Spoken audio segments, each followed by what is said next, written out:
আমার একজন অনেক বৃদ্ধ মা আছেন, অসুস্থ মা আছেন, আমার দুটো ছোট ছোট বাচ্চা আছে, তার মধ্যে একটা বাচ্চা অনেক অসুস্থ। আমি ওকে আটকে রাখিনি, ও আমাকে 4টা বছর জিম্মি করে রেখেছে। লায়লা কিন্তু অলরেডি ওর মাস্টার মাইন্ড খাটানো শুরু করে দিছে, মাস্টার মাইন্ড দিয়ে খেলা শুরু করে দিছে। ওর প্রিভিয়াস যে লাইফগুলো আমি প্রত্যেকদিন 10 জন করে লায়লার বাসার এখানে সেলিব্রিটিরা গিয়ে পড়া থাকে। লায়লা কোনো পাত্তাই দেয় না, কারণ তার মনের ভিতরে একজনই ছিল। ভাবিয়া করিয়া কাজ করিয়া ভাবিও না, যেটা আমরা একটা ভুল করছি, যে আমরা একটা কাজ করে পরে ভাবছি। যেমন একটা ঝগড়া করে ফেলছি, মারামারি হয়ে গেছে, একটা লাইফ করে ফেলছে, তারপরে ভাবতেছে কেন লাইফ করলাম। ও যদি আগে ভাবতো যে লাইফটা করলে কি হবে, তাহলে কিন্তু লাইফ এগুলো করা যাবে না। ও শুদ্ধতম মানুষ হতে হবে। ও একদম করা যাবে না বলো তো? এই যে মারপিট করা যাবে না, মানুষকে কষ্ট দেওয়া যাবে না, এগুলো করা যাবে না। আসসালামু আলাইকুম, আমি আপনাদের কাছে দেখাবো প্রিন্স মামুন আর লায়লা আবারও এক হয়ে গেলেন, কিন্তু একটি সত্যের মাধ্যমে, যা আপনারা জানলে অবাক হয়ে যাবেন। তো আজকের এই ভিডিওগুলো অত্যন্ত গুরুত্বপূর্ণ। তো আমি আশা করবো যে আপনারা সম্পূর্ণ ভিডিওটি দেখবেন, আর এই সম্পূর্ণ ভিডিওটি দেখলেই বিস্তারিত জানতে পারবেন। আর এই ভিডিওগুলো দেখানোর আগে আপনাদের কাছে আমার ছোট্ট একটি রিকোয়েস্ট, আপনারা যদি আমার চ্যানেলে নতুন হয়ে থাকেন, তাহলে একটু নিত্য আপডেট নিউজ সবার আগে পেতে আমার এই চ্যানেলটি সাবস্ক্রাইব করে আমার সাথেই থাকুন। আর এখন চলুন কথা না বাড়িয়ে আমরা এক এক করে ভিডিওগুলো দেখে আসি। লোনের টাকার উপরে তো সঞ্চয় যা ছিল, এখন আমার তো কোনো সঞ্চয়ই নাই। সঞ্চয় চলে যে এখন লোন, এবং তার লাস্ট টার্গেট হচ্ছে আমার বাড়ি। আপনাদেরকে তো আপনারা সবসময় দেখছেন, 2 বছর আগ থেকে দেখতেছেন যে সে বাড়ি চাচ্ছে। বাবা, এটা তো আমার বাবার, এটা তো বাবার নামে এখনো লেখা, এটা আমাদের নামে এখনো আসেনি যে আমি তাকে দিতে পারবো। এই জন্য দিতে পারিনি দেখেই কিন্তু তার এই অত্যাচার শুরু হয়ে গেছে। নাহলে এই বাড়ির ঘটনার আগে কিন্তু আপনারা কখনো এই ধরনের মারপিট, ক্ল্যাশ বা কোনো কিছু কিন্তু কখনো আপনারা দেখেন নাই। নানা রকম ব্ল্যাকমেল, নানা রকম ইমোশনাল ব্ল্যাকমেল, নানা রকম। আমি কিন্তু একটা মেয়ে, আমি কিন্তু একটা এতিম মেয়ে, আমার কিন্তু বাবা নাই, আমার কিন্তু ভাই নাই। ও যে বলে না ওর বাবা এটা, আমার বাবা বেঁচে নাই, আমার বাবা মারা গেছেন অনেক আগে, আমার কোনো ভাই নাই। আমার একজন অনেক বৃদ্ধ মা আছেন, অসুস্থ মা আছেন, আমার দুটো ছোট ছোট বাচ্চা আছে, তার মধ্যে একটা বাচ্চা অনেক অসুস্থ। আমি ওকে আটকে রাখিনি, ও আমাকে 4টা বছর জিম্মি করে রেখেছে। 4টা বছর আমি তার হাতের পুতুল হয়েছিলাম। ও আমাকে মুক্তি দেবে কি? আমি মামলা করেছি আমি মুক্তি পাওয়ার জন্য, আমি মামলা করেছি ওকে আটকানোর জন্য না। আমি মামলা করেছি আমাকে এই ধরনের ফিজিক্যাল অ্যাসল্ট থেকে যেন মুক্তি দেওয়া হয়, আমার উপরে এই ধরনের অত্যাচার করা হচ্ছে এগুলো থেকে যেন মুক্তি দেওয়া হয়, আমার সাথে এই ধরনের প্রতারণা করা হচ্ছে এগুলো থেকে যেন মুক্তি দেওয়া হয়। মামলা করেছি ওকে আটকানোর জন্য না। ও মানুষ না, ও মানুষ হলে এগুলো করতে পারতো না। আমি আর ওর লাইফে নাই, আমার কোনো সোশ্যাল মিডিয়াতে থাকারও দরকার নাই। আমার ব্যক্তিগত লাইফ আছে, আমার সন্তানরা আছে, আমি তাদেরকে নিয়ে আমি বাঁচতে চাই, আমি ভালো থাকতে চাই, আমি একটা সুস্থ লাইফ লিড করতে চাই। আমি এই ধরনের মানসিক টর্চার, শারীরিক টর্চারের মধ্যে আমি আর থাকতে চাই না। আমার অর্থ বলেন বা সঞ্চয় বলেন, সমস্ত কিছু সে নিয়ে গেছে, নানাভাবে নিয়ে গেছে, কখনো জোর করে, কখনো প্রতারণা করে, কখনো গলায় পাড়া দিয়ে। এখন আমি লোনের উপরে আছি, আমি ঋণ শোধ করতে করতে আমার দিন কাটতেছে। আমি হাত জোর করে আমি জাস্ট সবার কাছে বলতে চাই, আমার মামলা করা হয়েছে আমি ওর কাছে মুক্তি পাওয়ার জন্য, আমার মামলা করা হয়েছে ওকে আটকানোর জন্য না। আমি মামলা করেছি এই হ্যারাসমেন্ট, এই ফিজিক্যাল অ্যাসল্ট, এগুলো থেকে আমাকে মুক্তি দেন এবং আমার জীবন থেকে সে যেন চলে যায়। আমি আপনারা কোনোদিনও দেখবেন না আমি তার বাসায় যে আমি কিছু করেছি। সে সবসময় আমার সব ভিডিও, সব লাইভ, সব কিছু আমার বাসায় করেছে। তো এখানে কে কাকে আটকে রেখেছে? আনুমানিক কত টাকা আপনার কাছ থেকে নিয়েছে? আমার এখন প্রায় অনেক টাকা লোন হয়ে গেছে, অনেক টাকা লোন হয়ে গেছে। এটা আমি মানে কি বলবো, কত হলো এটা বল, 49 এই ধরনের লোন আমার এখন 49 লাখ। হ্যাঁ, লোন সম্পূর্ণ মামলার পিছনে গিয়েছে। হ্যাঁ, লোনের টাকার উপরে তো সঞ্চয় যা ছিল, এখন আমার তো কোনো সঞ্চয়ই নাই। সঞ্চয় চলে যে এখন লোন, এবং তার লাস্ট টার্গেট হচ্ছে আমার বাড়ি। আপনাদেরকে তো আপনারা সবসময় দেখছেন, 2 বছর আগ থেকে দেখতেছেন যে সে বাড়ি চাচ্ছে। বাবা, এটা তো আমার বাবার, এটা তো বাবার নামে এখনো লেখা, এটা আমাদের নামে এখনো আসেনি যে আমি তাকে দিতে পারবো। এই জন্য দিতে পারিনি দেখেই কিন্তু তার এই অত্যাচার শুরু হয়ে গেছে। নাহলে এই বাড়ির ঘটনার আগে কিন্তু আপনারা কখনো এই ধরনের মারপিট, ক্ল্যাশ বা কোনো কিছু কিন্তু কখনো আপনারা দেখেন নাই। ভবিষ্যতে কি মামুনের সাথে আমি তো আপনাদেরকে বললাম যে আমার মামলা করার উদ্দেশ্যই হচ্ছে যে ওর কাছ থেকে আমি যেন মুক্তি পাই, ওর কাছ থেকে যেন আমি ছাড়া পাই। আমি ওর ছায়ার মধ্যে থাকতে চাই না, এবং আমি চাই ওর কোনো প্রভাব আমার পরিবার বা আমার উপরে যেন আর না আসে। আমার কোনো দরকার নাই সামাজিক যোগাযোগ মাধ্যমে থাকার। আমি আজকে আপনাদের কাছে আমার মনে হয় যে আমি এরপরে আমি আর কারোর সাথে দেখা করতে চাই না। আজকে মনে হয় 3য় দিন আমি আর দেখা করতে চাইনি আপনাদের সাথে। তো আর কারোর সাথে আসলে আমার আর দরকার নেই। আমি আমার ব্যক্তিগত লাইফ নিয়ে থাকতে চাই, আমি আমার সন্তানদেরকে নিয়ে থাকতে চাই, আমি আমার পরিবারকে নিয়ে থাকতে চাই। আমার এরকম মানুষ আমার লাইফে আমি আর চাই। আমি ক্যান্টনমেন্ট থানায় এই বিষয়ে আমার পরিবার থেকে যেহেতু বলেছে যে আমার বাসার ভিতরে এসে এগুলো করে গেছে, তো অবশ্যই আমার একটা সিকিউরিটি প্রিকশন নেওয়া দরকার, অবশ্যই আমার জিডি করা দরকার। আমি ক্যান্টনমেন্ট থানায় আমি জিডি করতে গিয়েছি। ওই যেটাই যে আমার বাসায় ঢুকে অনধিকার প্রবেশ করে আমাকে ফিজিক্যাল অ্যাসল্ট করেছে, আমাকে সে বলেছে যে আপনারা তো জানেন যে আমরা তো একসাথে থাকতাম, আমার অনেক রকম ছবি ভিডিও আছে। সে বলেছে আমি এইগুলো সামাজিক যোগাযোগ মাধ্যমে ছড়িয়ে দিব, এগুলো আমি পাবলিশ করে দিব। এগুলোর চেয়ে বড় কথা হচ্ছে যে আমি তো আমার জানের ভয় করতেছি এখন। সে আমার বাসার ভিতরে ঢুকে আমাকে হ্যাঁ অনধিকার প্রবেশ মানে আমাকে বলে আসেনি। আপনারা তো ওর যদি মোবাইল ট্র্যাক করেন, আপনারা যদি এলাকার সিসিটিভি ফুটেজ ট্র্যাক করেন, আপনারা দেখবেন নিজেই ঢুকেছে, কেউ ওকে নিয়ে আসেনি। আমার ফোন আমি কালকে দেখেছিলাম, ডিজিটাল খবরকে দেখেছিলাম আমার ফোনে, যে আমি খালি বলেছি যে তুমি জুম্মার নামাজটা পড়ে তুমি গাঁজা খাচ্ছ। নামাজ পড়ে সে মসজিদ থেকেও বের হয় না, মসজিদের সামনে তার গাড়িতে বসে সে গাঁজা খাচ্ছে, মদ খাচ্ছে। সেইটার সময় সে আমাকে একটা ভিডিও কল দিয়েছে। আমি শুধু বলেছি যে তুমি জুম্মার নামাজ পড়ে তুমি মদ খাচ্ছ, গাঁজা খাচ্ছ, তোমার আর এর চেয়ে খারাপ আর কি হতে পারে। তো আসলে সোশ্যাল মিডিয়াতে যেটা দেখানো হয় রিয়েল লাইফটা ওরকম না, রিয়েল লাইফটা ডিফারেন্ট। রিয়েল লাইফে ও মানুষের কাতারে পড়ে না। আপনারা যদি বলেন যে তুই মামলা করেছিস কেন, দুটো মামলা হয়েছে আপনারা জানেন। একটা অ্যাটেম্প টু মার্ডার যেটা লাইফ ছিল, যেটা সাক্ষী ছাড়া দুনিয়াবাসী ছিল, আরেকটা ছিল যে সে আমার সাথে সম্পর্কে ডিনায়াল ব্যাপারটা, নারী শিশু মামলা। সেটা আপনারা দেখেছেন যে 4টা বছর আমার সাথে একসাথে থাকার পর 4 বছর পরে সে বাড়ি চেয়েছে, বাড়ি দেয়নি দেখে সে তখন বলেছে যে আমরা ম্যারিড না, আমরা সিঙ্গেল, আমাদের সাথে কোনো সম্পর্ক নাই, এই ধরনের। এছাড়া তো আরো অনেক অপরাধ করেছে সে, অনেক রকম। সে আমার টাকা পয়সা হাতিয়ে নিয়েছে, সে আমার সাথে প্রতারণা করেছে, সে আমার আরো অনেক কিছু করেছে, যেগুলোতে তো আমি মামলা দেইনি। একটা মানুষের জন্য মামলা কখন হয়? যখন সে অপরাধ করে তখনই তো মামলাটা হয়। সে যদি এতই নির্দোষ হতো তাহলে আপনারা যে এতগুলো আমার কাছে যে ছবিগুলো পাঠানো হয়েছে, ওর কিছু ছবি পাঠানো হয়েছে, সে যদি এতই ভালো মানুষ হতো, এতগুলো মানুষের সাথে ও কি করছে, এইসব নোংরামি করছে, তারপরেও কি দোষটা আমার? মামুনের এই লাইভের আগেও মামুনের এই ছবি আমি 15 দিন আগে পেয়েছি তার একজন ভিকটিমের কাছ থেকে। একজন সে গ্যাং রেপের মতো একটা অ্যাক্টিভিটিস করেছে নরসিংদীতে।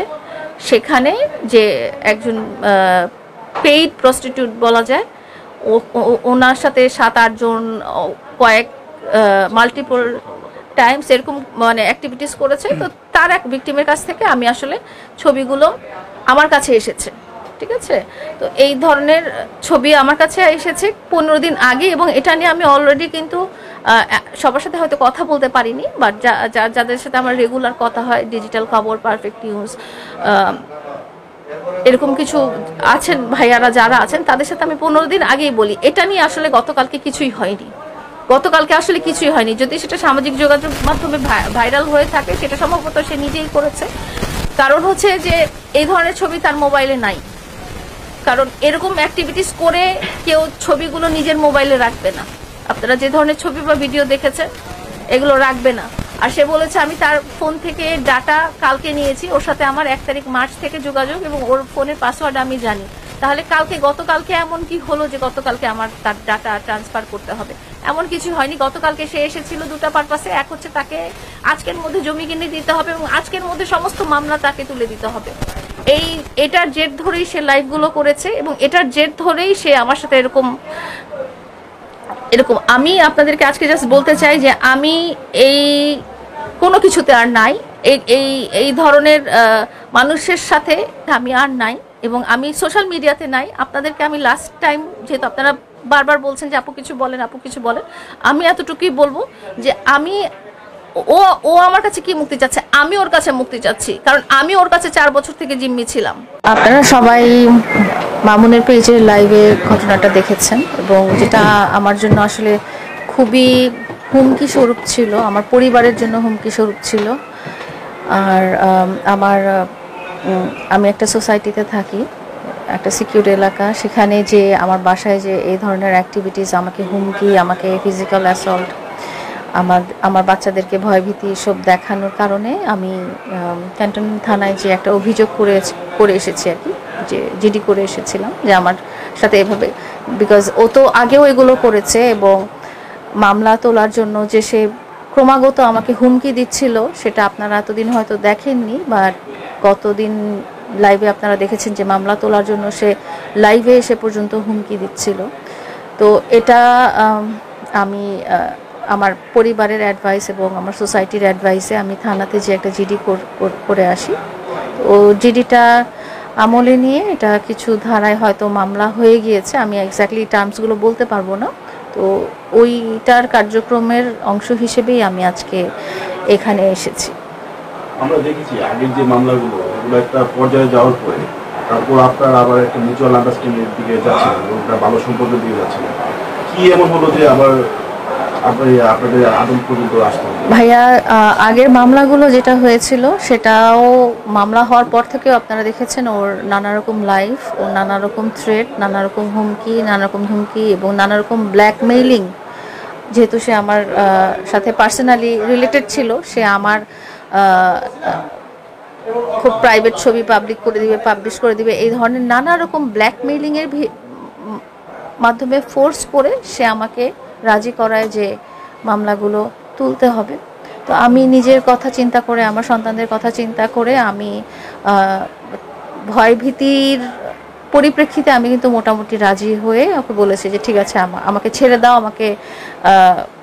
আমি আমার পরিবার নিয়ে আমি ঠিক মতো বাঁচতে চাই, আমি ভালো থাকতে চাই, আমার বাচ্চাদেরকে ভালো রাখতে চাই, আমার দরকার নেই, মামলা আমি আপোষ করে নিব। এবং সেই পরিপ্রেক্ষিতে আমি স্টেপও নিয়েছিলাম, এবং আমরা আদালতেও এসে সময় নিয়েছিলাম একটা আপোষ করার জন্য, কিন্তু সেটাও কিন্তু আমি উইলিংলি করিনি। সেটা আমাকে গলায় পাড়া দিয়ে, গলায় চাপা দিয়ে এবং নানা রকম ব্ল্যাকমেইলিংয়ের মাধ্যমে। আপনারা হয়তো জানেন যে সামাজিক যোগাযোগে আমরা যে ভিডিওগুলো দেখি সবসময় সেগুলো কিন্তু সত্যিকার ভিডিও থাকে না। আপনাদের সামনে হয়তো আমরা কন্টেন্ট করি বা অ্যাক্টিং করি বা অনেক কিছু, তো এটার যে সত্যি ঘটনা এটা আপনারা জানতে পারবেন, কারণ আমাকে যে অনেক প্রকার হুমকি দেওয়া হয়েছে, অনেকবার, অনেকভাবে, নানাভাবে, নিজে এবং মানুষের মাধ্যমে। আমি এর আগেও কিন্তু বলেছিলাম বড় বড় প্রভাবশালী মন্ত্রীদের ছেলে বা তাদের মানে প্রিভিয়াস যে সরকার ছিল তাদের বড় বড় নেতাদেরকে দিয়ে আমাকে হুমকি দেওয়া হয়েছিল। এই কথাগুলো কিন্তু আমি আগে আপনাদের কাছে সংবাদ মাধ্যমে প্রকাশ করেছিলাম। তো আমি আসলে এক প্রকার চাপে পড়েই আমি তখন একটা আপোষ করার জন্য আমি আসলে রাজি হই। আমি জাস্ট চেয়েছি যে আমি সব কিছু থেকে দূরে থাকবো, আমার বাচ্চাগুলোকে এই সব ভিতরে আনবো না, আর আমার বাচ্চাদেরকে আমি চাই না যে আমার সাথে যা ঘটেছে আমার বাচ্চারা এগুলোর ফল ভোগ করুক। আমি ওর কাছ থেকে দূরে যেতে চেয়েছিলাম, এবং এই জন্যই আমি আসলে তখন একটা আপোষের ব্যাপার আমি বলেছিলাম যে ঠিক আছে, মামলা আমি তুলে ফেলবো। কিন্তু তারপরে যেটা হলো সেটা দেখা গেল যে সে আপোষের পরে তো সে লাইভে এসে যে অ্যাক্টিভিটিসগুলো আপনারা দেখেছেন, যে প্রকার মানে আমার মতো একজন কি বলবো, আমার মতো মানুষকে সে যদি লাইভে এসে এই ধরনের গালাগালি, এই ধরনের অশ্রাব্য ল্যাঙ্গুয়েজ এইভাবে প্রায় 4টা লাইভ করেছে আমার প্রাইভেট এরিয়াতে, আমার বাসার ভিতরে। তো সে অন্য সময় কি করে আপনারা সেটা হয়তো মানে চিন্তাও করতে পারবেন না। এবং কালকে যে শুধু লাইভ করে সেটা না, সে আমাকে ফিজিক্যাল অ্যাসল্টও করেছে, সে আমার বাচ্চাদেরকে ভয়ভীতিও দেখেছে, আমার বাসা কাজের লোকজনদেরকে ভয়ভীতি দেখেছে। আপনাদেরকে মানে বলে বোঝানোর মতো না যে কালকে আপনারা যদি লাইভটা দেখেন সে কি পরিমাণ অ্যারোগেন্ট ছিল এবং কি পরিমাণ অ্যাগ্রেসিভ ছিল, কি পরিমাণ যে আমি এই জিনিস আমার আসলে মানে আমি ট্রমাটাইজ হয়ে আছি। আমি নিজেকে বিশ্বাস করতে পারতেছি না যে মানে আমার বাচ্চারা অসুস্থ হয়ে গেছে। আমার বাচ্চাদের মানে তারা দরজা বন্ধ করে বসে আছে, তারা বের হচ্ছে না, তারা ভয় পাচ্ছে কারণ তারা এগুলো ফেস করতে যাচ্ছে না। তারা ছোট মানুষ, আর আমার ছোট বাচ্চাটাও অনেক সিক। ও তো একদম, আমি লাইভেও দেখছেন আমি বলতেছিলাম যে মা তোমরা ঘরে যাও, কিছু হয় নাই, ওদেরকে কাম ডাউন করার চেষ্টা করতেছিলাম, কিন্তু জানোয়ারের মতো আচরণ করতেছিল, সেটা তাও লাইভে। তাহলে আপনারা চিন্তা করেন যে বাস্তব লাইফে সে কি করেছে। আমি ওর কাছ থেকে, আমি ওকে আটকে রাখবো কি, আমি ওর কাছ থেকে দূরে যেতে চাই, কিন্তু ওর কথা হচ্ছে যে তুই আমাকে একটা বাড়ি দিয়ে তারপরে যা, তুই আমাকে একটা জমি দিয়ে তারপরে যা, তুই যা করবি আমাকে দিয়ে তারপরে যাবি। ওর চাহিদা আমাকে মেটাতে হবে, ওর সবকিছু আমাকে। আমার বাসায় আসছে, আমার বাসায় এসে আমাকে অ্যাসল্ট করেছে। আমি তো ওর বাসায় যাই নাই। আমি তো আপনারা আমাকে দোষারোপ করতে পারতেন আমি যদি তার বাসায় যেয়ে এগুলো করে আসতাম। একটা পুরুষ মানুষকে আমি জোর করে এত দূর থেকে আমার বাসায় আমি এনে ঢুকাই, আমার বেডরুমে ঢুকাই, আমি আটকে রাখবো। সে বাচ্চা না, সে দেখতে, সে নেশাখোর দেখে সে এরকম, তার শারীরিক গঠন ঠিক মতো হয়নি, কিন্তু সে বাচ্চা না। তার ডিএনএ টেস্ট করা হোক, তার অ্যাকচুয়াল বয়স জানা যাবে। তোকে এটা না করলে তুই মামলা তুলবি না, এরপরে তুমি আর নামাজ পড়ো না, রোজাও রেখো না, এমনিতেও তুমি দোজখেই যাবা। এগুলো যদি চলতে থাকে তোমার জীবন এমনিতেই দোজখ হয়ে যাবে। কারণ সে জুম্মার নামাজ পড়ে গাড়িতে বসে খেয়েছে। আমি ওর ফোন থেকে কোনো ছবি নিইনি। আপনি যদি কোনো কুকাম করেন, আপনি কি সেইগুলোর ছবি আপনার নিজের মোবাইলে রাখবেন? এই ছবিগুলো আমাকে পাঠানো হয়েছে 15 দিন আগ থেকে। তার বাড়ি লাগবে, তার জমি লাগবে এবং এক্ষুনি লাগবে। এবং তারপরে এটা বলতে বলতে সে উত্তেজিত হয়ে বলে কি তুই মামলা এখনো তুলিস নাই কেন? প্রিন্স কাট সেলুন থেকে সে গেছে 100 ফিটে, যেখানে বসে সে গাঁজা খেয়েছে। সেই 100 ফিট থেকে সে গেছে রামপুরাতে একজন সেলিব্রিটির বাসায়, সেখানে মদ খেয়েছে। তারপরে গেছে বনানীতে একটা বারে, তারপরে বনানী থেকে সে বনানীতেই একটা হোটেলে ছিল এবং সে ভোরে ফজরের আজানের কোনো একটা টাইমে, যে মুহূর্তে আমি ঘুমিয়েছিলাম, ও বাসায় ঢুকে এসে আমার সোজাসুজি আমার বেডরুমে। আমি সমাজের কাছে ঘৃণার পাত্রী হয়েছি, আমার মান সম্মান বলতে কিছু নাই। আমি ওয়াশরুমে, সে ওয়াশরুম থেকে লাইভ করেছে। এটা মানুষের একটা প্রাইভেসি আছে। ওর চিল্লির চোটে আমার বাচ্চারা ভয়, আমার বাচ্চার জ্বর চলে আসছে। কি ধরনের গালাগালি, আমাকে ফিজিক্যাল অ্যাসল্টটা অবস্থা তো দেখতে পাচ্ছ। ওই ছাড়া আর কে করবে? আর কি তোমরা কাউকে দেখেছো? আমি বিছানায় শোয়া, আমি কিন্তু পুরো লাইভে বুঝতে পারি না সে লাইভে। আমি ভেবেছি সে হয়তো ক্যামেরায় রেকর্ড, তার তো রেকর্ড করার অভ্যাস, সে হয়তো রেকর্ড করে রেখেছে। তোকে এটা না করলে তুই মামলা তুলবি না, এবং এমন বাজে যেটা কোনো মানে এটা সামাজিক কোনো ল্যাঙ্গুয়েজ হতে পারে না। সে যেগুলো করেছে, যা আমাকে অশ্রাব্য ভাষায় গালাগালি করেছে, এগুলো সব খোলা ছিল। আপনি লাইভে দেখবেন, এই যে এখান থেকে পুরো খোলা। কিভাবে আমি মানুষকে আটকে রাখলাম, সম্পূর্ণ খোলা। কিভাবে আমি একটা মানুষকে আটকে রাখলাম, কিভাবে আমি একটা মানুষকে জোর করে নিয়ে আসলাম। তার চেয়ে বড় কথা হচ্ছে তার সাথে আমার পার্সোনাল ঝগড়া, সে আমার সাথে ব্যক্তিগতভাবে সর্ট আউট করতে পারতো। যেই বাসাটায় মানুষটার 4 বছর ছিল, যে বাসাটার মানুষ কর্তা হিসেবে হেড চেয়ারে বসেছে, মাস্টার বেডরুমে ঘুমিয়েছে, সেই বাসাটা তার জন্য কিভাবে বন্দিখানা হতে পারে? লাইভের আগে এবং পরের জিনিসগুলো কিন্তু দেখেন নাই। তখন আমি ফিজিক্যালি অ্যাসল্টেড হয়েছি, আমি মানসিকভাবে অনেকভাবে টর্চার্ড হয়েছি। তার সাথে সম্পর্ক করার পর থেকে এখন পর্যন্ত আমার মান সম্মান হানি ছাড়া আর কিছুই হয়নি। আমি সমাজের কাছে নিচু হয়েছি, আমি সমাজের কাছে ঘৃণার পাত্রী হয়েছি, আমার মান সম্মান বলতে কিছু নাই। আমি ফিনান্সিয়ালি লস হয়েছি। আপনারা যদি তার ফোনের রেডিয়াসটা চেক করেন, আপনারা খুঁজে পাবেন ও কোথায় ছিল। ও বাসা থেকে গেছে প্রিন্স কাট সেলুনে, প্রিন্স কাট সেলুন থেকে সে গেছে 100 ফিটে, যেখানে বসে সে গাঁজা খেয়েছে। সেই 100 ফিট থেকে সে গেছে রামপুরাতে একজন সেলিব্রিটির বাসায়, সেখানে মদ খেয়েছে। তারপরে গেছে বনানীতে একটা বারে, তারপরে বনানী থেকে সে বনানীতেই একটা হোটেলে ছিল এবং সে ভোরে ফজরের আজানের কোনো একটা টাইমে, যে মুহূর্তে আমি ঘুমিয়েছিলাম, আমি জানি না, সেই মুহূর্তে সে আমার যেহেতু দারোয়ান মানে বাড়িতে গেছে, গেট খোলা ছিল, ও ও বাসায় ঢুকে এসে আমার সোজাসুজি আমার বেডরুমে, কালকে সারাদিন আমি তার সাথে যেই কথাগুলো বলেছি, আমি বলেছি সেই কথাগুলো আমি আপনাকে দেখাবো। এই যে এখানে আমি লিখেছি, আজকে জুম্মা নামাজ পড়েই তুমি গাঁজা খাইলা, এখন মদ খাইতেছো, কি লাভ হইল নামাজ পড়ে? এরপরে তুমি আর নামাজ পড়ো না, রোজাও রেখো না, এমনিতেও তুমি দোজখেই যাবা। এগুলো যদি চলতে থাকে তোমার জীবন এমনিতেই দোজখ হয়ে যাবে। কারণ সে জুম্মার নামাজ পড়ে গাড়িতে বসেই খেয়েছে, আমার সাথে ভিডিও কলে ছিল, এই কথাই হয়েছে। আমি এই অবস্থায় কখনো বলিনি তুমি আসো, স্ক্রিনশট আমি আপনাকে দিয়ে দেবো তার সাথে আমার কি পরিমাণ কনভারসেশন হয়েছে। আমার বাসায় আসার কথাও আমি বলিনি, এবং আমার বাসায় আসাটা খুব আনএক্সপেক্টেড ছিল। এবং যেটা হয় যে সে আসলে এর আগের দিন আমরা জলসিঁড়িতে যাই, সে একটা বাড়ির জন্য খুব মরিয়া হয়ে গেছে, সে আমার বাড়ি লিখে চায়, না হলে হচ্ছে আমার বাচ্চারা তাদের পরিবারের উত্তরাধিকারী হিসেবে জলসিঁড়িতে যে জায়গা পেয়েছে সেই জায়গাটা তার নামে লিখে চায়, এবং সেই হিসেবে সে গতদিন জলসিঁড়িতে গিয়েছে। এবং জলসিঁড়িতে যে তার খুব পছন্দ হয়েছে, আপনারা যদি জিহাদ হোসেন বা আসিফ হোসেন এই নামের আইডিগুলোতে দেখেন, দেখবেন আমাদের জলসিঁড়িতে ভিডিও আছে, আমরা জলসিঁড়িতে জায়গাটা দেখতে গিয়েছিলাম, তার চাপাচাপিতে জলসিঁড়িতে জায়গা দেখতে গিয়েছি। তার কথা হচ্ছে তুই আমাকে এই বাড়ি লিখে দিবি, না হলে তুই আমাকে জলসিঁড়ির এই বাড়ি হচ্ছে আমার বাবার নামে, আমি লিখে দিতে পারবো না। জলসিঁড়ির যে জায়গা আছে সেটা হচ্ছে আমার এক্স হাজব্যান্ডের, সেটা আমি কিভাবে তাকে দিব?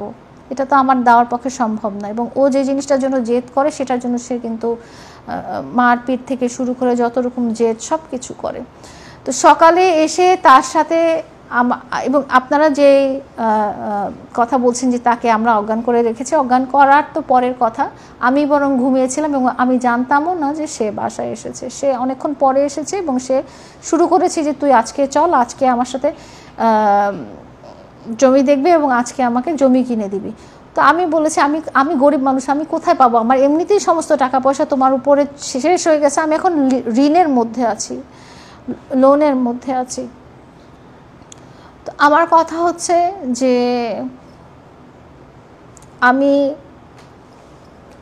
আপনারা কিছু ছবির কথা ইয়ে করেছেন, কি জানি বলে, ছবির কথা নিয়ে, সেই ছবিগুলোর ঘটনা কিন্তু গতকালকে ছিল না। সেই ছবিগুলোর ঘটনা কিন্তু আমি 15 দিন আগে জানতে পেরেছি, এবং আমি ওর ফোন থেকে কোনো ছবি নিইনি, কারণ ও একটা অ্যাকুজিশন করেছে যে ওকে ঘুমের ওষুধ খেয়ে ঘুমিয়ে ওর মোবাইল থেকে আমি ছবি নিয়েছি। হ্যাঁ, ওর মোবাইলের পাসওয়ার্ড আমি সারা জীবনই জেনে আসছি, ও আমার মোবাইলের পাসওয়ার্ড সারা জীবনই জেনে আসছে। তাহলে ছবিগুলো গতকালকে কেন কিভাবে আসলো? এবং সে বারে বারে যেটা বলছে, হ্যাঁ, সেটা সে কিভাবে বলছে? আপনি যদি কোনো অকাম কুকাম করেন, আপনি কি সেইগুলোর ছবি আপনার নিজের মোবাইলে রাখবেন? এই ছবিগুলো আমাকে পাঠানো হয়েছে 15 দিন আগ থেকে, এবং এটা নিয়ে আমি যথেষ্ট একটা মানুষ যে আমি কান্না করেছি, আমি 2 ঘন্টা সেন্সলেস হয়েছিলাম। আপনারা জানেন কালকে ঘটনা কিন্তু ছবি প্রসঙ্গে ছিল না। কালকের ঘটনা হচ্ছে তার বাড়ি লাগবে, তার জমি লাগবে এবং এক্ষুনি লাগবে, এবং তারপরে এটা বলতে বলতে সে উত্তেজিত হয়ে বলে কি তুই মামলা এখনো তুলিস নাই কেন? তো আমি একদিনের মামলা তুই আমার নামে 5টা মামলা দিয়েছিস, 5টা মামলা কোথায়? আমি জানতে চাই যে ওর 5টা মামলা কোথায়, কিভাবে ও যে কাজ করেছে, ও যে আমাকে হত্যার চেষ্টা করেছে এবং ও যে আমাকে প্রতারণা করেছে বিয়ের নামে। লালা কিন্তু অলরেডি ওর মাস্টার মাইন্ড খাটানো শুরু করে দিছে, মাস্টার মাইন্ড দিয়ে খেলা শুরু করে দিছে। ওর প্রিভিয়াস যে লাইভগুলা, আমি ওইখান থেকে বের হওয়ার পর আমি কিন্তু লাইভ করতে করতে ওইখান থেকে বের হয়ে গেছি। লাইভ করে যখন বের হয়ে গেছি, আমি মানুষের কাছে, জনগণের কাছে, আপনারা যারা আছেন দেশবাসীর কাছে আমার আত্মচিৎকার প্রকাশ করছি, আমার যে কষ্ট, মনের মধ্যে কষ্ট, আমি যে আসলে একটা ট্র্যাপে পড়ে গেছি, আমি যে আটকায় গেছি একটা জায়গায়, আমি এখান থেকে বের হতে পারতেছি না। আমাকে হয়তো এছাড়া আমার কোনো এখান থেকে বাঁচার কোনো উপায় নাই, এরকম একটা সিস্টেম করতেছে, ব্ল্যাকমেল করতেছে, মামলা দিয়ে ব্ল্যাকমেল করতেছে, আমার পার্সোনাল ফটো নিয়ে, ভিডিও নিয়ে ব্ল্যাকমেল করতেছে। কোনো অধিকারই নাই দেখতেছি। আমি যদি আপনারা সাপোর্ট না করেন আমি কিচ্ছু করতে পারবো না। আমি এই ট্র্যাপ থেকে বাঁচতে চাই। আমার সবার কাছে আমার হাত জোর করে নিবেদন, এই যে আমার সবার কাছে নিবেদন, ভাই সবার কাছে আমার অনুরোধ, সবাই আমাকে এই জায়গা থেকে রক্ষা করেন। আমি দেখাই আপনাদেরকে, এই দেখেন, এই যে স্যাটারডে 11:31 PM তখনও একটা পোস্ট করছে, তখন পোস্টটা করছে, আমি পোস্টটা আপনাদেরকে দেখাই। পোস্টটা করে সাথে সাথে ও কিন্তু এই যে ওদের যে প্রেসের গ্রুপটা আছে এই গ্রুপের মধ্যে এটা দিয়েছে ভাইরাল করার জন্য, যেন সবাই যেন ভাইরাল করে। ও যে কোনো ভিডিও যে কোনো কিছু সবকিছু দিয়ে থাকে ভাইরাল করার জন্য। এখানে দেখেন ওর হাতে কোনো ব্যান্ডেজ নাই, কোনো প্রকার ব্যান্ডেজ নাই, কিন্তু ও শুধু শুধু ভাই আমি গতকালকে থেকে খাইতে পারতেছি না, ঘুমাইতে পারতেছি না, কিছু করতে পারতেছি না, একটু পর পর বমি করতেছি, ডাবের পানি স্যালাইন পানি এইগুলা খেয়ে বেঁচে আছি ভাই। আমি আমার থাকার কথা হসপিটালে, আমি হসপিটালে নাই, কারণ আমি হসপিটালে গেলে আমাকে যে ব্যাকআপ দিতে হবে, আমার যে বেঁচে থাকতে হবে, আমার যে বাইরে থাকতে হবে, এই সবকিছু গুছাবে কে করবে? এখন তো আমার সাপোর্টে কেউ নাই, আমার ব্যাকগ্রাউন্ডে কেউ নাই যে আমাকে সাপোর্ট করবে, এমন কাউকে পাচ্ছি না আমি। আমি নিজেই একা একা দৌড়াদৌড়ি করতেছি, এখানে যাচ্ছি সেখানে যাচ্ছি, একে বলতেছি সেকে বলতেছি, সবাইকে বলতেছি, সবার কাছে রিকোয়েস্ট করতেছি যে ভাই আমাকে আপনারা রক্ষা করেন, আমাকে বাঁচান এই জায়গা থেকে, এই ফাঁদ থেকে আমাকে রক্ষা করেন। ও যে ফাঁদটা তৈরি করছে আমার জন্য, আমি এখান থেকে বাঁচতে পারবো না আমি আপনারা যদি সাহায্য না করেন, হেল্প না করেন। এই দেখেন এইখানে ওর হাত কাটা নাই, কিন্তু এখন ও সিএমএইচে ভর্তি হয়, কমিউনিটি ভর্তি হয়, ওর ফেক কাগজপত্র বের করে ও এইগুলা নিয়ে আমার নামে শ্লীলতাহানি মামলা। ভাই আপনারা ওর সিসি ক্যামেরা ফুটেজ প্রয়োজনে আপনারা টানেন, ডিএইচএস এর সিসি ক্যামেরা ফুটেজ টানেন। আমি ওর বাসায় ঢুকছি রাত 5টা বাজে, কোন মানুষটার বাসায় কোন মানুষটা ঢুকতে পারে পারমিশন ছাড়া? আমাকে ও ফোন দিয়ে থ্রেট করছে, তোর আজকে দেখা করার কথা ছিল, আজকের মধ্যে আমার বাসায় আসতে হবে, আমার সাথে দেখা করতে হবে, নাহলে তোর অনেক সমস্যা হবে, তোর অনেক অসুবিধা হবে, তোর নামে মামলা যেগুলো আছে আমি একটাও তুলবো না। আমি বাসায় আসছি যে ঠিক আছে ভাই মামলাগুলো তুলবে না, আমি বাসায় যাই, ওর সাথে ও যেভাবে বলে সেভাবে করি, মামলাগুলো তুলে ফেলুক, ভালো একটা ফ্রেন্ডশিপ আছে, ভালো একটা বন্ধুত্ব আছে, এটা বজায় থাকুক। আমি বাসায় যাওয়ার পর আমাকে তো উল্টাপাল্টা করে ফেলছে, আমি একদম উল্টাপাল্টা হয়েছিলাম, আমি অজ্ঞান হয়েছিলাম ওর বাসায়। যেগুলোর ভিডিও যেগুলোর ফুটেজ আপনাদের কাছে আছে, আমিও একটু দেখাই আপনাদেরকে যে আমি কিভাবে ওর বাসায় অজ্ঞান হয়ে পড়েছিলাম। এই দেখেন ওর বাসায় আমি অজ্ঞান হয়ে পড়ে আছি, এগুলা ও শেয়ার করছে, ও ভিডিও করে শেয়ার করছে, তারপর ও স্ক্রিনশট নিয়ে শেয়ার করছে। আমি দেখাই আপনাকে, আরো আমি ভিডিওটা দেখাই, যে ভিডিওটা হচ্ছে যে ও এই দেখেন ও যে মিডিয়া প্রেসের গ্রুপে ও সকল প্রকার ছবি ভিডিও আপলোড করছে, এটার প্রুফ এটা, এই যে স্ক্রিনশট, এই যে ওই যে ওর স্ক্রিন রেকর্ড দেখেন, ও গ্রুপে পাঠাইছে, সেন্ড করে বলতেছে ও আমার বাসাতে ঘুমাচ্ছে, এই যে ও লেখছে ও আমার বাসাতে ঘুমাচ্ছে। আমি তাহলে কিভাবে জোর করে ওর বাসায় গেলাম আপনারা বলেন? আপনাকে বললাম না আমি কি করবো, আমার মাথায় ঢুকতেছে না ভাই, আমার মাথায় একভাবে ঢুকতেছে না, আমি কিভাবে আপনাদেরকে বুঝাবো, আমি বুঝাতে পারতেছি না। আমি যে কথা বলবো আমার সেন্সেও কোনো কিছু কাজ করতেছে না, আমি আপনাদেরকে কি বলে বুঝাবো, কিভাবে এক্সপ্লেন করবো সেটাও বুঝতেছি না আমি ভাই। ওর ইচ্ছে হলো ওর মামলা করলো, ইচ্ছে হলেও মামলা করে, ইচ্ছে হলেও মামলা করে। এই দেখেন আগের মামলাটা একটু হালকা হলেও এই মামলাটা অনেক শক্ত, এটা করলে আসামি ফেসে যাবে, এটা করলে আমি কি করবো আমি বুঝতেছি না ভাই। আমি তো 1 বছর আগে ও আমাকে জেল খাটাইছে, জেল খাটানোর পর থেকে আমি ওর সাথে মিশবই না, তারপর দেখতেছি মামলাগুলো তুলতে পারতেছি না, আমি কোনো কিছু করতে পারতেছি না, লাইফে নতুন কিছু করতে পারতেছি না, আমি দেশের বাইরে যাব, বিজনেস করব, সেগুলো করতে পারতেছি না, কোনো কিছু করতে পারতেছি না, মাথায় কোনো ধরনের কাজের আইডিয়া আসতেছে না, শুধুমাত্র টেনশন থাকে কখন আমার ওয়ারেন্ট বের হয়, কখন আমার হাজিরা দিতে যেতে হবে, কখন আমার ইয়ে করতে হবে। কারণ ও তো অগণিত মামলা করে রাখছে আমার নামে ভাই, ক্যান্টনমেন্ট থানায় অগণিত মামলা আমার নামে ভাই, অগণিত মামলা, 3টা মামলা করছে, 2টা জিটি করছে, আবার আদালত থেকে একটা করছে, টোটাল 6টা করছে, 6টা মামলা আমার নামে আছে, 6টা মামলা আমার নামে করে রাখছে। আমি কি করবো আমি বুঝতেছি না ভাই, আপনারা আমাকে একটু হেল্প করেন, আমাকে একটু সাহায্য করেন, আমি বাঁচতে পারতেছি না এভাবে আমার ধারা হচ্ছে না। এই যে ধারা কি ধারা দিতে হবে, কি করতে হবে, সবকিছু ওরে কনসাল্ট করতেছে, ও আইডিয়া নিচ্ছে, ওর যেভাবে ইচ্ছা সেভাবে মামলা করতেছে আমার বিরুদ্ধে, যেভাবে পারতেছে। দেখেন ওর হাতে এখন ব্যান্ডেজ করতেছে, কিন্তু গতকালকে যে লাইভ করছে আমি আসার পর, ওর বাসা থেকে আসার পর, ওর বাসা থেকে বের হওয়ার সাথে সাথে ও কি করছে, ওর সিসিটিভি ফুটেজ দেখবেন, আমাদের এত বড় একটা ছবি ছিল ওর বাসায়, ওর আর আমার একটা ছবি, এই ছবিটা ও বারান্দা থেকে এভাবে ছুঁড়ে ফেলছে রাস্তার মধ্যে, মেইন রোডের মধ্যে, মেইন রোডে যত মানুষ ছিল, নিচে ওর দোকানদার ছিল, ড্রাইভার ছিল, দারোয়ান ছিল, সবাই দেখছে, গ্লাস ভেঙে চূর্ণ বিচূর্ণ হয়ে গেছে, অনেক গ্লাস মানে কাচের টুকরো টুকরো হয়ে গেছে, ছিন্ন বিচ্ছিন্ন হয়ে গেছে গ্লাস, রাস্তা দিয়ে ভরে গেছে গ্লাস দিয়ে। ও ছবিটা এমনি ফিক্কা মারছে, আমরা যখন বের হয়ে আসছি আমার বোন, আমি যদি ওর সাথে কোন একটা অকারেন্স করি ওর বাসায়, আপনাদেরকে লাইভে দেখাইছি, ওর মা আছে, ওর কাজের বউ আছে, ওর দারোয়ান আছে, ওর নিচে দোকানদার আছে, ওর সকল প্রকার ওর সাপোর্ট ওর বাসার নিচে আছে। আমি যদি কোনো প্রকার অকারেন্স করি ওইখান থেকে বের হতে পারবো না আমি কোনোভাবেই, ও ওখানে আমি আটকাবেই, কারণ আমি ওখানে একা ছিলাম, আমি একা একটা মানুষ। পরে আমার আপু যে আমাকে ওইখান থেকে নিয়ে আসছে, আমি লাইভ করতে করতে আপু গেছে, আপু যে বলতেছে যা হয়েছে তুই আমার সাথে আয়, আমার সাথে বের হয়ে আয়। পরে আমার আপু আমাকে নিয়ে আসছে, আপনারা সিসিটিভি ফুটেজ দেখবেন, আমি আর আমার বোন কি সুন্দর করে বাইক চালিয়ে আসতেছি, এন্ড আমি বের হওয়ার সাথে সাথে ও ছবি ফিক্কা মারছে রাস্তার মধ্যে। আর এখন এসে ও অভিনয় সাজাচ্ছে, এত সুন্দরভাবে প্ল্যানিং করছে। ও প্রথমে কুমিটোলা ভর্তি হয়েছে, তারপর এখান থেকে সিএমএ যা ভর্তি হয়েছে, তারপর এখান থেকে থানায় গেছে, যে ওইখানে যে আমার নামে মামলা করে দিয়ে আসছে। কত ধরনের ধারা দিচ্ছে আমি তো বুঝি না ভাই, অত কিছু আমাকে গাইড করার মতো ওরকম কেউ পাচ্ছি না যে আমি গাইড করবো বা বুঝাবে, আমি ওরকম কিছু বুঝি না ভাই। ও যেভাবে ইচ্ছা সেভাবে ও করতেছে, আমি তো পুতুল, ও যেভাবে পারতেছে সেভাবে নাচাচ্ছে, যেভাবে ইচ্ছা সেভাবে করতেছে। ভাই আপনারা প্লিজ আমাকে একটু হেল্প করেন, আমাকে সাহায্য করেন আপনারা। এর কিছু প্ল্যানিং আছে, আসলে সব কিছুরই একটা প্ল্যানিং করে করতে হয়, না হলে সব কিছু উল্টাপাল্টা হয়ে যায়। ভাবিয়া করিয়া কাজ করিয়া ভাবিও না, যেটা আমরা একটা ভুল করছি যে আমরা একটা কাজ করে পরে ভাবছি, যেমন একটা ঝগড়া করে ফেলছি, মারামারি হয়ে গেছে, একটা লাইফ করে ফেলছি, তারপরে ভাবতেছে কেন লাইফ করলাম। ও যদি আগে ভাবতো যে লাইফটা করলে কি হবে, তাহলে কিন্তু লাইফটা করতো না। তো এমনই এখন আমরা যে একটা উদ্যোগ নিব, সেটা হচ্ছে আগে ভাববো, চিন্তা করব, সব প্ল্যানিং করব, তারপর হচ্ছে আমরা এটা করব।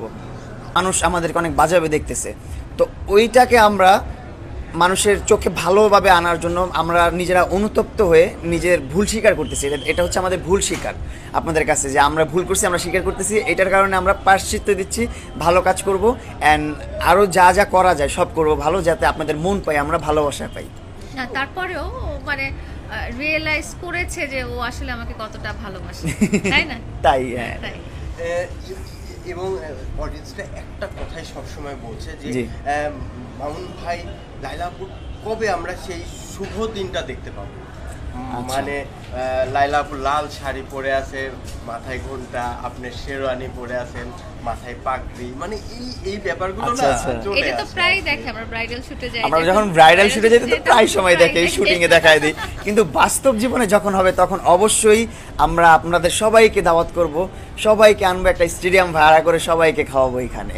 অনেক সেটা কি খুব জলদি দেখতে পাবে কিনা?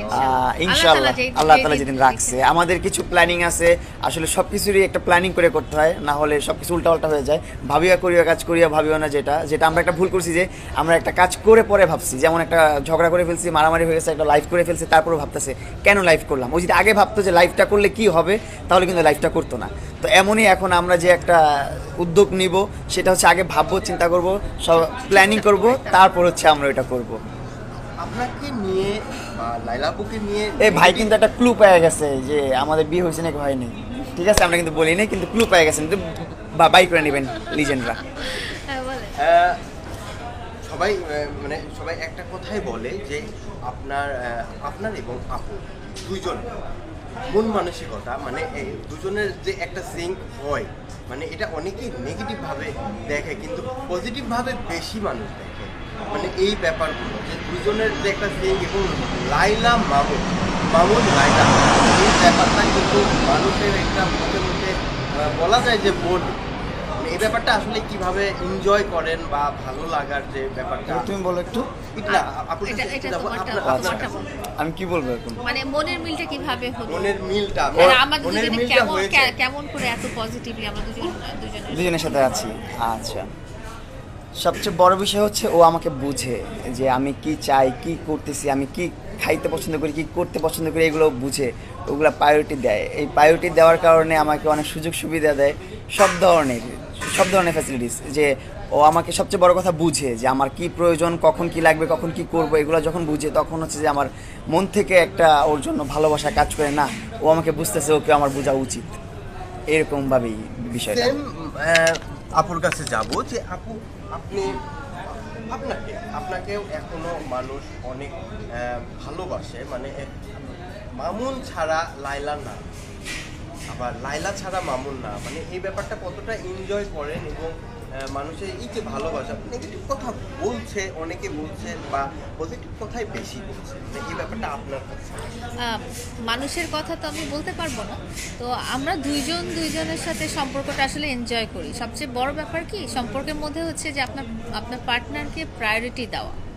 আপনি যখন আপনার পার্টনারের ইচ্ছা অনিচ্ছা, ভালো মন্দ, সুযোগ সুবিধা, এই সব কিছু আপনি সিরিয়াসলি নেবেন এবং প্রায়োরিটি দিবেন, এবং সবচেয়ে বড় কথা হচ্ছে আপনার পার্টনারকে আপনি যখন সময় দিবেন, তখনই কিন্তু রিলেশনশিপটা ওয়ার্কআউট করে। বেশিরভাগ রিলেশনশিপটা কাজ করে না যখন দেখা যায় যে ইম্পর্টেন্সটা কমে গেছে। হ্যাঁ, অনেক মানুষের জীবনে উত্থান পতন, মানসিক পরিবর্তন অনেক কিছুই হইতে পারে। আপনার শারীরিক অসুস্থতার কারণেও মানসিক পরিবর্তন আসতে পারে, কিন্তু যেটা হচ্ছে যে ধৈর্য সহকারে অনেক সময় স্যাক্রিফাইসও করতে হয়, বাট প্রায়োরিটি দিতে হবে লাইফ, প্রায়োরিটি দিতে হবে, সময় দিতে হবে, বুঝতে চেষ্টা করতে হবে, তাহলেই একটা রিলেশনশিপ ওয়ার্কআউট করবে। তো ওর সাথে আমার কেমিস্ট্রিটা ভালো, তো এই জন্যই আপনারা সবসময় বেশিরভাগ টাইমে দেখবেন যে আমরা আল্লাহর রহমতে দুজনকে বুঝতে পারি, এবং দুজনের কেমিস্ট্রিটা একই ধরনের। আমরা মাঝে দুজন- মধ্যে একটু কেমিস্ট্রি ভুলচুল হয়ে গেলে তখন একটু ঝগড়া হয়ে যায়। ওটা সবারই হয়। এবং অনেক সিরিয়াস অবস্থার উপরেও আপনি খুব কুল থাকেন এবং আপনার আপনার কথার মধ্যে বোঝাই যায় যে আপনার অনেক বড় একটা ম্যাচুরিটি আসলে ভেতর থেকে আসে এবং কাজ অনেক করে। ধৈর্য। সবচেয়ে বড় কথা হচ্ছে যে এটা আপনি দেখবেন শুধু মামুনের ক্ষেত্রেই হয়, অন্য কোনো ক্ষেত্রে আমার কোনো ধৈর্যই নাই।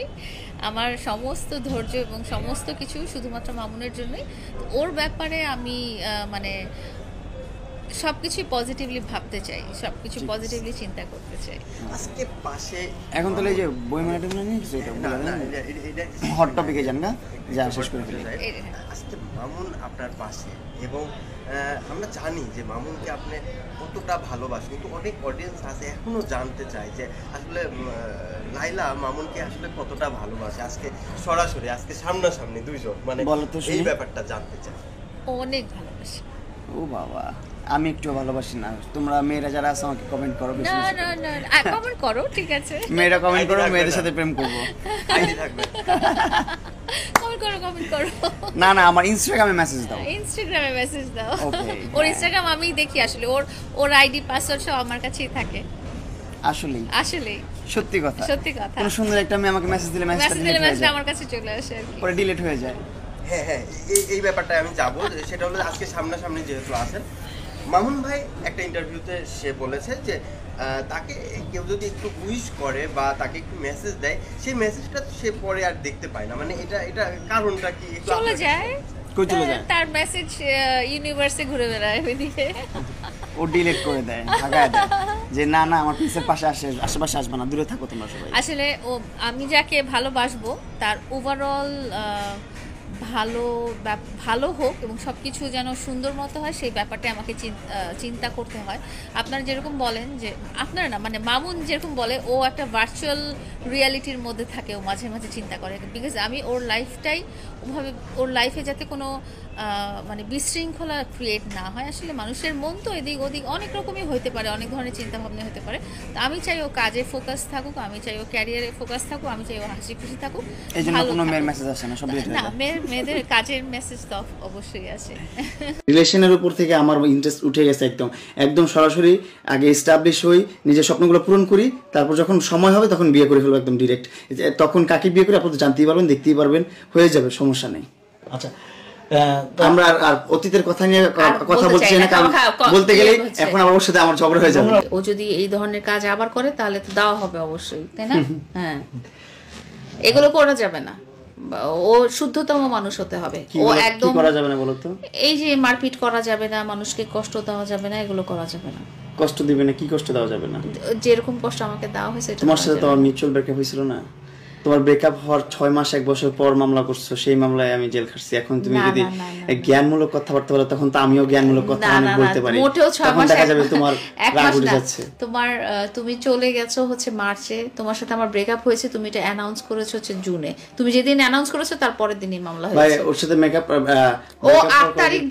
ও 8 তারিখ জুনে সংবাদ সম্মেলন করে সেলুনে বসে বলেছে ওর সাথে আমার ব্রেকআপ, 9 তারিখে তোমার মামলাটা হয়েছে। কিন্তু আপু আমরা শুনছি কিন্তু এই মামলাটা আপনি নাকি আগের থেকে মারামারি মামলা আগের বছর ছিল। এই করে রাখছেন, ওই মামলায় নাকি সেটা আগের বছরের সেটা মারামারি মামলা। মারামারির মামলা তো সেটা তো কিছুই হয় না, সেটা নিয়ে কিছু সমস্যা নেই।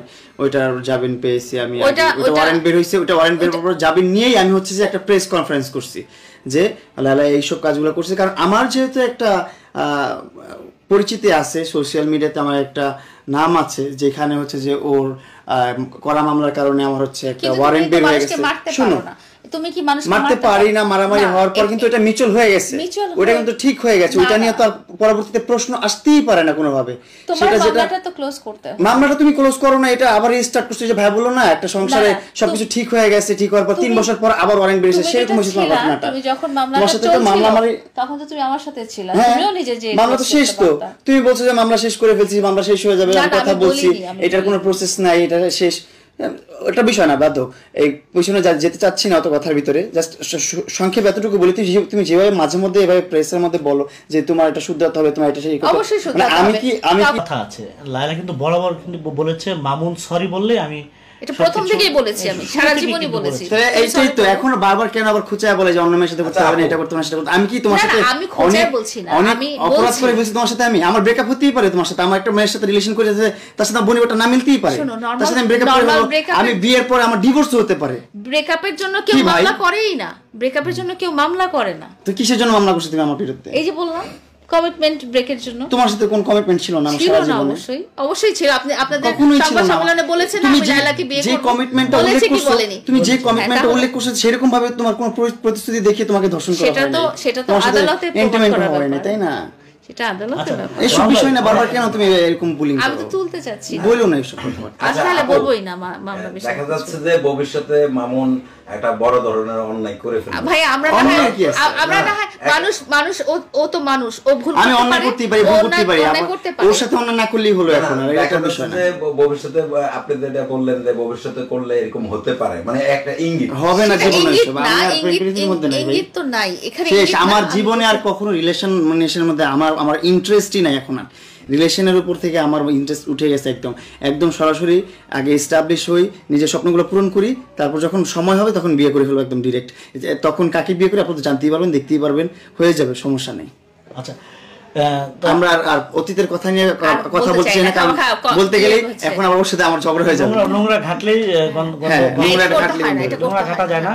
তো যাই হোক, আজকে মামুন এবং লায়লা আপনি একে অপরের হাতে হাত রেখে কথা দিবেন আপনাদের মধ্যে, আর ভবিষ্যতে কথা দিতে চাই না কখনো যে ঝগড়াঝাটি না হয়। কথাই দিতে চাই না। আমরা এর আগে কথা দিয়েছি এবং অনেক বড় বড় ঝগড়াঝাটি হয়েছে। আমি জাস্ট কোনো কথা দিব না, আমরা যেহেতু এখন কোনো কমিটমেন্টের মধ্যে নাই। আমি ভালো থাকবো, এখন আর কিছু হবে না, কারণ হচ্ছে আগে একটা যেটা ছিল দায়বদ্ধতা ছিল আমাদের মধ্যে, আমাদের একটা সম্পর্ক ছিল, একটা বন্ধন ছিল, যেখান থেকে যে অধিকারে আমরা ঝগড়া করতাম, যে অধিকারে আমাদের সমস্যাগুলো হতো, এখন যেহেতু ওই জিনিসটা নেই আমাদের মধ্যে, আর ওই কমিটমেন্টের কিছু নেই। আমার যা ইচ্ছা আমি করতে পারবো, আমার মন মতো করে আমি চলতে পারবো, ওর যা ইচ্ছা ও করতে পারবো, মন মতো করে চলতে পারবে। ও যে কোনো ছেলের সাথে প্রেম করতে পারবে, আমি যে কোনো মেয়ের সাথে প্রেম করতে পারবো। এটা আমাদের পার্সোনাল ব্যক্তিগত বিষয়, এটা আমরা ব্যক্তিগতভাবেও আলোচনা করে নিয়েছি যে তুমি তোমার মতন লাইফ লিড করতে পারো, আমি আমার মতন লাইফ লিড করতে পারবো। সো এর মধ্যে আর আমরা মনে করি না যে আমাদের কখনো ঝয় ঝামেলা হবে বা আমাদের মধ্যে মুখ কালাকালি হবে, কারণ যেহেতু আমাদের মধ্যে আর কোনো কমিটমেন্টই নাই, আমাদের মধ্যে কোনো আর কি বলে এটা একটা থাকে না, গোল থাকে না যে এরকম একটা গোল আছে আমার একসাথে থাকবো বা তোমার ট্রাস্ট রাখতে হবে, এরকম কিছুই নাই এখন আর।